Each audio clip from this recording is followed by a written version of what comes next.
Hey guys, masih bersama Bani di channel Oke Jreng. Oke, dulu saya pernah mendengar pepatah orang toko komputer ya, kalau PC-nya bisa dipakai bermain game, berarti bisa juga dipakai untuk editing. Benarkah seperti itu? Nah, di video kali ini saya akan menjelaskan perbedaannya antara PC editing, PC gaming editing, dan PC gaming streaming. Oke, langsung aja. Sebelum dimulai, jangan lupa ya subscribe channel saya dan aktifkan notifikasinya. Oke, saya sarankan kalian menonton semua partnya ya, seperti itu, karena informasinya nanti akan saling berhubungan ya. Jadi bila kalian hanya ingin mencari tahu PC gaming, saya sarankan PC editing pun dilihat. Oke, langsung mulai aja ya. Yang pertama, PC editing. Di video rakit PC 5 juta saya yang kemarin, banyak dari kalian yang bertanya, bisa dipakai editing nggak PC-nya? Saya selalu menjawab, iya bisa. Tapi, kalau fokusnya di editing, pilihlah CPU yang memiliki core dan thread yang banyak. Nah, kemarin-kemarin saya coba tes CPU saya ya, i3 9100F dan Ryzen 7 1700. Untuk i3 memiliki 4 core dan 4 thread, 3,6 GHz, bus clock-nya 4,2 GHz ya, itu otomatis. Untuk Ryzen 7 1700 memiliki 8 core dan 16 thread, 3,7 GHz ya, itu di overclock secara manual. Nah, setelah saya benchmark menggunakan Cinebench R20, hasil all-core-nya sudah ketebak ya, Ryzen 7 jauh lebih unggul dari i3. Namun, untuk single core-nya, i3 lebih unggul daripada Ryzen 7. Nah, untuk single core nanti saya akan jelaskan sebentar lagi ya. Untuk software yang kedua adalah 7zip. Kurang lebih hasilnya sama ya. Yang memiliki core dan thread lebih banyak, lebih unggul. Nah, untuk software yang ketiga, saya pakai Adobe Premiere Pro. Di situ saya render video 4K ya, ke 1080p. Di Premiere Pro, walaupun Ryzen unggul, namun perbedaannya tidak sejauh dua software tadi. Kenapa? Karena untuk editing video seperti Premiere Pro, bukan sekedar CPU yang penting, PGA-nya juga cukup penting. Kalau kalian menggunakan software yang mengutamakan CPU, pilihlah CPU yang memiliki core dan thread yang banyak ya. Nah, untuk editing video seperti Premiere Pro, pilihlah CPU dan core dengan thread yang banyak dan PGA yang mumpuni. Itu untuk PC editing. Oke, yang kedua PC gaming. Di sini hasilnya cukup mengejutkan ya, karena ketiga game dimenangkan i3 dengan selisih yang cukup tipis ya. Kenapa Ryzen 7 yang memiliki 8 core dan 16 thread bisa kalah dengan i3 yang hanya 4 core dan 4 thread? Jawabannya kembali lagi ke skor Cinebench yang tadi ya.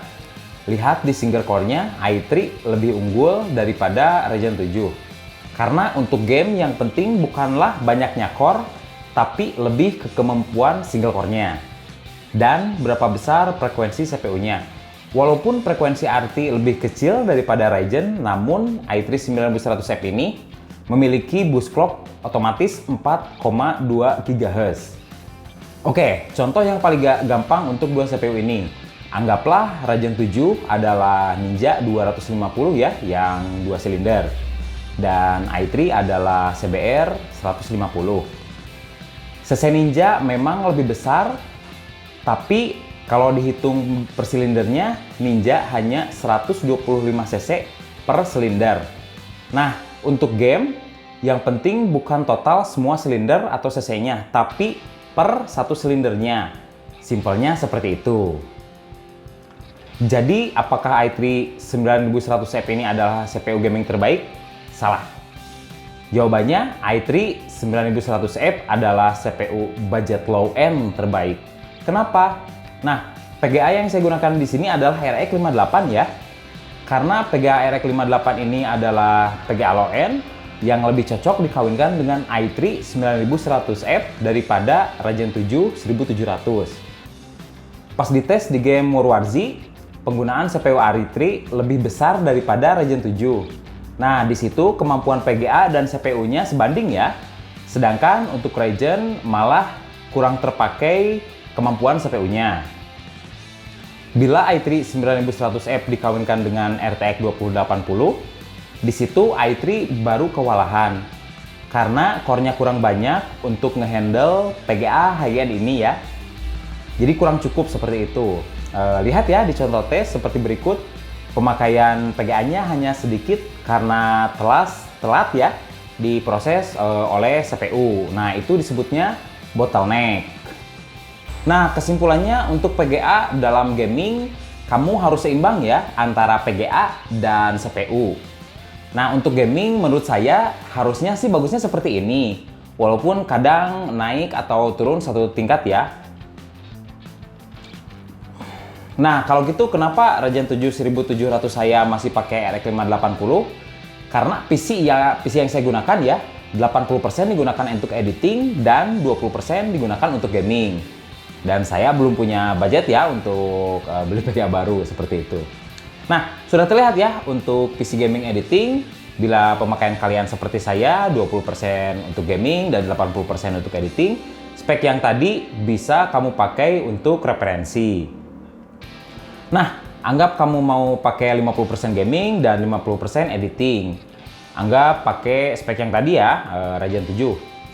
Tapi walaupun kalau kamu mau rakit sekarang, saya sarankan jangan pakai Ryzen 7 1700 ya. Pakailah Ryzen 7 2700 karena generasi lebih baru dan Ryzen 1700 udah jarang ada yang baru ya. Kalau ada pun harganya berbeda sedikit sama Ryzen 2700. Untuk PGA-nya jangan pakai RX 580 ya. Pilih PGA-nya yang agak lebih tinggi ya, kayak RTX 2060 atau RTX 2070. Bila kamu pakai Ryzen 3700X, pakai PGA RTX 2080 dan kalau kamu pakai Ryzen 9 ya, pakai RTX 2080 Ti. Nah, bila kamu pemakaiannya 20% untuk editing dan 80% untuk gaming, CPU-nya yang tadi diganti ya, pakai i7 sama i9. Nah, yang terakhir adalah PC gaming streaming. Oke, jujur aja saya belum pernah streaming game ya. Nonton yang streaming game pun belum pernah. Saya coba streaming game dan coba nonton tuh baru 4-5 harian kemarin ya, seperti itu. Ternyata cukup rumit menurut saya. Nah, bukan rumit cara streamingnya, tapi lebih ke kualitas hasilnya ya, saya kurang puas terus, seperti itu. Untuk PC gaming streaming ini, pengetahuan saya belum cukup banyak. Jadi di sini saya pengen sharing aja ya, seperti itu.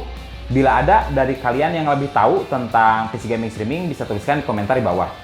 Setelah saya mencoba streaming game ya, CSGO, yang cukup terlihat adalah kualitasnya ya. Jadi game yang ada di PC saya dan hasil game yang udah dipakai streaming cukup jauh ya perbedaannya seperti itu. Menurut saya itu berpengaruh besar dari kecepatan internet ya, internet upload ya, seperti itu. Untuk PC gaming streaming teksnya gini. Jadi pas kamu bermain game ya, PC kamu langsung merender ya, seperti itu. Dan langsung ngupload entah itu ke Twitch atau ke YouTube. Nah, cara merendernya ada dua yang saya tahu. Yang pertama dari CPU ya, yang kedua dari PGA. Jujur yang saya lihat gak ada perbedaan yang signifikan selain pemakaian CPU-nya sendiri ya, seperti itu. Yang saya lihat di streamer lain, mereka mengatakan kalau pengen bagus pakai PGA NVIDIA terbaru. Sayangnya untuk sekarang saya nggak ada PGA NVIDIA ya untuk saya tes. Tapi biasanya kalau yang udah profesional mereka pakai dua PC ya, yang satu khusus untuk gaming dan yang satu untuk streaming ya, dan upload seperti itu. Jadi intinya gimana? Bisa nggak PC saya dipakai untuk bermain gaming dan streaming? Nah, bila kamu punya PC dan bisa untuk dipakai bermain game dan kamu punya koneksi internet yang cukup, saya yakin PC kamu bisa untuk dipakai streaming. Namun yang berbeda adalah dari kualitasnya. Yang saya lihat di forum-forum tentang PC gaming streaming, anggaplah kamu punya PC high-end, anggaplah 50 juta ya.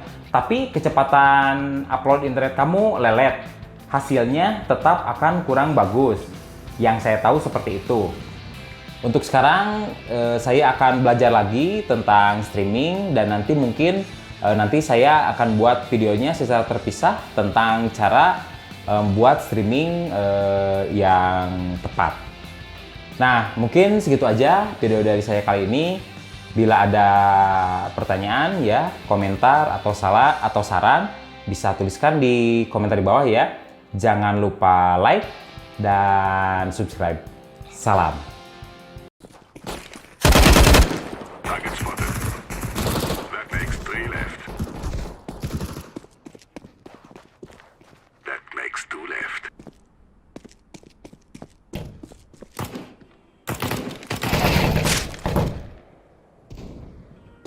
That makes 1 left.